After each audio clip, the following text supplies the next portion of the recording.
ये अच्छा आपने हमारी बिरादरी वालों को भी अपने साथ जोड़ लिया गुजरों को। ये कई बिरादरी के लोग तो अपने आप को ओबीसी मानने को तैयार नहीं। हम इनसे कह रहे हैं भैया तुम वास्तव में पिछड़े हो, सामाजिक आर्थिक और शैक्षिक रूप से जो व्यक्ति पिछड़ा हुआ है वो तो पिछड़ा ही है भैया। और इन्होंने खूब मार दे लिया आपको। लक्ष्मण भाई पर मुकदमा लगा एक, ये भाषण दिया एक जगह अयोध्या में और मुकदमा लग गया। अरे कोई बात नहीं, कह दें दो चार दिन जेल भी काट लेना, हम लोग काटे हुए हैं, कोई फर्क नहीं पड़ता। एक आध बार गए नहीं गए, जब जाओगे तो फिर बुरी नहीं लगेगी। तो इन्होंने क्या बोला वहां पर, आप सब लोगों ने सोशल मीडिया पर इनको सुनते रहते। मैंने बताया ना कि मेरे और इनके बोलने में कई बार अंतर हो सकता है। देखिए, वोट लेने वाला जो व्यक्ति होता है, जिसको वोट की जरूरत होती है, सरकार बनती है, उसमें कई बार भिन्नता आ जाती है, सामाजिक संगठन में उसमें। और मुकदमा जो लगा, मैं तो कहूं कि कम से कम 2 दर्जन मुकदमे जब तक ना लगे जब तक क्या फायदा। तो बोलते जाओ। अरे आपकी बात लाखों लोग सुन रहे हैं, आपने बहुत अच्छी बात की, मैं तो बधाई देता हूं और चाहूंगा इस सभागार में जोरदार ताली बजाइए ऐसे नौजवान साथियों के लिए। बधाई के बात है, मिलकर हम लोग काम करना पड़ेगा। इस बाबा पर मुकदमा, जब महाराष्ट्र में कानून है ऐसा कि चमत्कारी जादू टोना वालों पर मुकदमा होगा, तो वहां की संस्था ने जब कहा, चैलेंज किया इनको कि आइए चैलेंज को पेश करिए, तो क्यों कहां चले गए भाई। और फिर वहां की उस महाराष्ट्र की सरकार ने, पूर्व में कई लोगों पर मुकदमे दर्ज हुए हैं, उससे पहले सरकार में, इस सरकार ने उस जादू टोने वाले पर मुकदमा क्यों नहीं किया? क्योंकि ये तो चाहते हैं जादू टोना, इसलिए नहीं किया। बाबा ने इनके पास स्टूल भी नहीं छोड़ रखा। अरे मैं उसी उत्तर प्रदेश में सदन में देखता हूं ना, मैं अब की बार कुछ कहना चाह रहा था, मैं सदन में कहूंगा जरूर, लेकिन उससे पहले यहां बोल दूं, मैंने कि ये मंत्री बन गए संतरी, और संतरी जो है बन गए मंत्री। उत्तर प्रदेश में किसी मंत्री की हैसियत नहीं, अपने विभाग में 1 रुपए का बजट अपने हिसाब से पास करा ले। ये डिप्टी चीफ मिनिस्टर हैं, भाई डिप्टी जुड़ा हुआ है इनके सामने, बाकी सौदा इनके पास कुछ नहीं है बिल्कुल।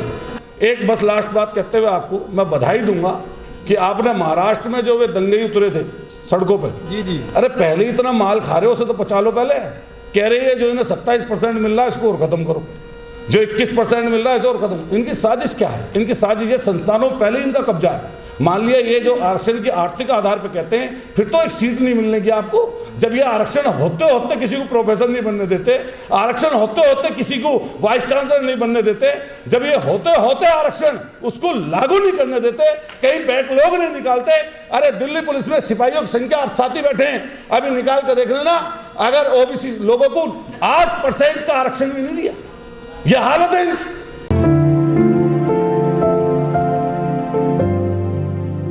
माननीय अखिलेश यादव जी ने बिल्कुल सही बात कही कि बिहार में जिस तरीके से जनगणना हो रही है, अरे भला हो माननीय सुप्रीम कोर्ट का कि उस मनु स्मृति को मानने वाले लोग जिन्होंने जाकर सुप्रीम कोर्ट में पहल दायर कर दी, सुप्रीम कोर्ट ने ये अच्छा डिसीजन कर दिया कि वापस जाइए, ये सरकार का अधिकार है, वो जातीय जनगणना अगर नहीं कराएगी तो आरक्षण को सही तरीके से लागू कैसे करेगी।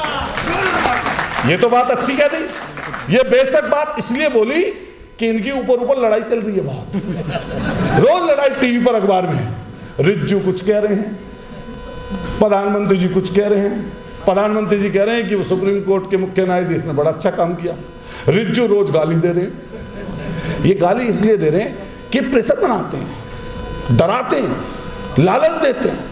अरे अब तो जब थोड़ी देर तो इतने जमे हुए लोग हैं, जाने वाले नहीं हैं आप। 6 बजे क्या ये बंद हो जाएगा गेट? 5 बजे? अच्छा लाइव, कोई बात नहीं। अभी संतों महात्माओं की ऐसी बोली हो सकती है क्या? मान लिया मेरे से किसी को नाचता बाकी है, तो आप करोड़ रुपए का इनाम बोल दे रहे हो किसी के सिर पर, आप किसी के जबान को काटने की बात कर रहे हो। और जिनके पीछे पहले झाड़ू बांध दी जाती थी, जिनके गले में मटका लटका दिया जाता था, जिनको पीने का पानी या अपने से दूर बैठाया जाता था, जिनको सैकड़ों सालों तक आपने दबाया, कुचला, बर्बरता से उनकी बेटियों को, उनकी महिलाओं को कुचलने का काम किया।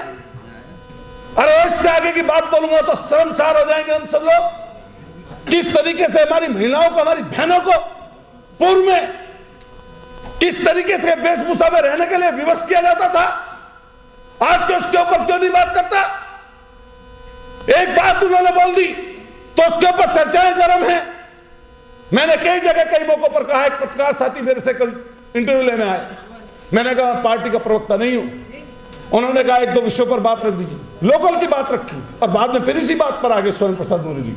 मैंने कहा मैं एक पॉलिटिकल आदमी हूं, मैं किसी की भावनाओं का आहत करने वाला नहीं हूं। मैं मुस्लिम में जाता हूं, मैं हिंदू में जाता हूं, मैं सिख में जाता हूं, मैं ईसाइयों में जाता हूं, मैं जैनियों में भी जाता हूं, मैं बौद्धिस्ट में भी जाता हूं। मेरा ऐसे व्यक्ति से सरोकार है जो कई लोग हो सकते हैं कि क्षेत्र के पैसे वाले और ताकतवर लोग हों, लेकिन मेरा अपनी सोच ये कहती है, मेरा अपना जो विचार है उसको मुझ पर कोई नहीं थोप सकता। मेरा अपना विचार, मेरी जो विचारधारा है वो अम्बेडकरवादी विचारधारा है और उसी विचारधारा को लेकर मैंने पहले दिन से जब अपनी शुरुआत की, एक दंगाई लोगों को बांटने वाले, दंगा फैलाने वाले 1000 करोड़ से ज्यादा व्यक्ति को उसी जनता ने मेरे ही मुद्दे पर, मेरे ही विषय पर, मैं 2 बार चुनाव हारा, लेकिन एक समय ऐसा आया गरीब जनता इकट्ठी हो गई, दलित शोषित वंचित इकट्ठे हो गए, अकलियत के लोग इकट्ठे हो गए और सही सोच को मानने वाले लोग इकट्ठे हो गए। मैंने उसी शख्स को जहां पर 91 से कभी नहीं जीत पाया था कोई, मैंने उसी सीट पर उसी जगह उसको हरा दिया। इसलिए हमें अपने बात से भागने की जरूरत नहीं है। एक मुद्दा एक समय ऐसा आएगा कि आपकी चीजें परिवर्तित हो जाएंगी। अभी उत्तर प्रदेश में जातीय जनगणना का जिक्र है और मैं बधाई दूंगा कि माननीय राष्ट्रीय अध्यक्ष जी की स्वयं प्रसाद मौर्य जी से जब बात हुई तो उन्होंने एक बात कही कि आप इस समय जातीय जनगणना पर ही भ्रमण करिए, इसी पर चलिए और इसी चीज को आगे बढ़ाइए। अब भाजपा के मंत्री हैं, एक डिप्टी चीफ मिनिस्टर हैं, हार के आए हैं, वहां से हारे हैं, हाँ स्टूल कह लो या बिन स्टूल कह लो, इनकी ऐसी हालत कर दी जो स्वयं प्रसाद मौर्य और दूसरे नेताओं के लिए बोलते रहते हैं। अरे आपका विषय अलग है, हमारा विषय अलग है, आपकी विचारधारा अलग है, हमारी विचारधारा अलग है। हम अपने विचार पर काम कर रहे हैं, आप अपने विचार पर काम करो, यह बात सही है। हमें किसी के विचार को, सोच को, मान लिया किसी की कुछ भावनाएं हैं उसके बारे में नहीं बात करनी चाहिए, लेकिन पद और ओहदे पे बैठे हुए व्यक्ति को तो ऐसी बात नहीं करनी चाहिए।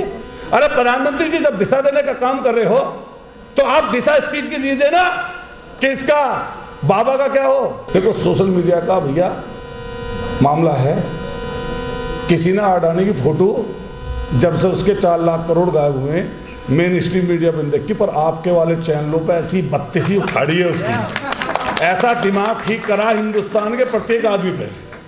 अच्छा लास्ट बात कह रहा हूँ बस, अडानी जी इस समय इंटरव्यू दे रहे हैं, हालांकि वो देख के दे रहे हैं या बिन देखे दे रहे हैं या पहले रट रखा है या जो भी है, या कुर्सी छोटी बड़ी हो जाओ सब लोग देखते रहते हैं, लेकिन एक चीज़ सबसे बड़ी है, मेरे एक बहुत नज़दीक के व्यक्ति हैं और यहाँ दिल्ली में SBI बैंक में बड़े ओहदे पे हैं, तो उन्होंने कहा कि जब हमें लोन देना होता है तो बड़ी फॉर्मेलिटीज पूरी करनी पड़ती है, लेकिन अगर अडानी को लोन देना हो तो कोई फॉर्मेलिटी नहीं है। 5 रुपए के माल पे 5000 रुपए दे दें, 5 लाख रुपए दे दें और जितना भी कह देगा उतना का उतना लोन उसका सैंक्शन करना पड़ेगा। 2,20,000 करोड़ रुपए का लोन है और इन्हीं आदरणीय साहब जो है ये सबसे बड़ी गद्दी पे बैठे, इनकी मार्फत है। मान लिया आदमी भगवान ना करे मर जाए, चलो भाई तो विदेश भागने की बात कर रहे थे हमारे जो है लक्ष्मण भाई, लेकिन हार्ट अटैक भी आ जा भाई, ये आदमी वैसे भी कोई भगवान ना करे, कोई टेस्टी ऊपर वाले की मरने जी ने किसी का पता है, किसी का नहीं पता। अभी सर्दियों में लोग सोते सोते रह गए 50 साल तक उम्र वाले, हमारे तो कानपुर में ऐसा हुआ 90 आदमी मर गए एक रात में। तो बताओ फिर क्या हो जी इतने बड़े देश में, और सब कुछ लूट के माल ही नहीं दे दो। हमारे लखनऊ में एयरपोर्ट है जी, वो ही नहीं दे दिया अडानी को। इतनी तेजी से ग्रोथ करने वाला एयरपोर्ट है कि अगर महाराष्ट्र और दिल्ली को छोड़ दें तो लखनऊ का एयरपोर्ट सबसे तेजी से ग्रोथ किया, सबसे ज़्यादा यात्री उसमें बढ़े। उसको इन्होंने 50 साल को दे दिया 3 पीढ़ी में कि निखराम लूट कमाओ। और न मैं तो भोपाल आया था, अभी मैं तुम्हारा सम्मेलन में आया था, एक मिनट हमारे साथियों ने कर रखा था। लेकिन एक चीज़ और लास्ट में अपनी बात खत्म करते हुए, सामाजिक साहूकार रखने वाले लोगों को आप इकट्ठा करिए।